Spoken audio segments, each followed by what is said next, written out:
Hi. So today I want to talk about how trouble is inevitable in our lives as a Christian.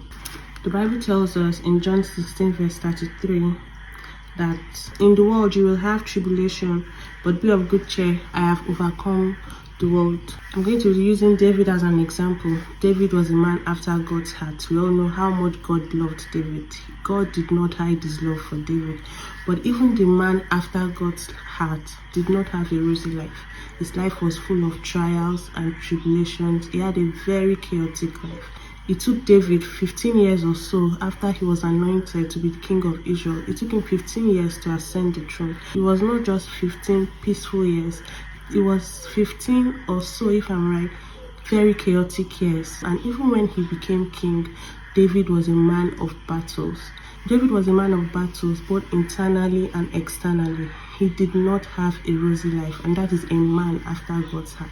This tells me that as a Christian, giving my life to Jesus, this does not mean problems will not come.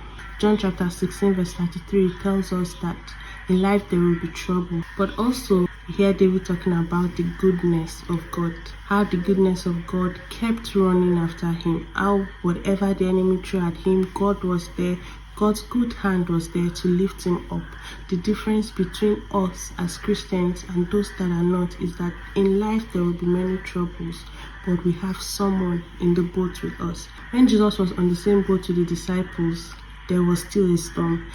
Jesus was on the boat and there was still a storm. But the good news is that the person that calmed the storm, the peace in the eye of the storm, was right there in the boat. We see in the life of the Hebrew boys, Jesus did not prevent them from entering the fire. They entered the fire, but the difference was that they did not feel the heat because there was a fourth man in the fire. That is what we get to enjoy as Christians. There is always a fourth man in our fire. There is always someone stretching his hands to lift us up. Someone that will walk through whatever life has to throw at you. Is going to walk through it with you. Is going to hold your hands. Is going to direct your path. As long as you trust in him and you obey him, he's going to direct your path. You don't need to do anything, just let him hold your hand and you just follow. That's the good news for us as Christians. Psalm 91 verse 5 says, "He shall call upon me and I will answer him. I will be with him in trouble.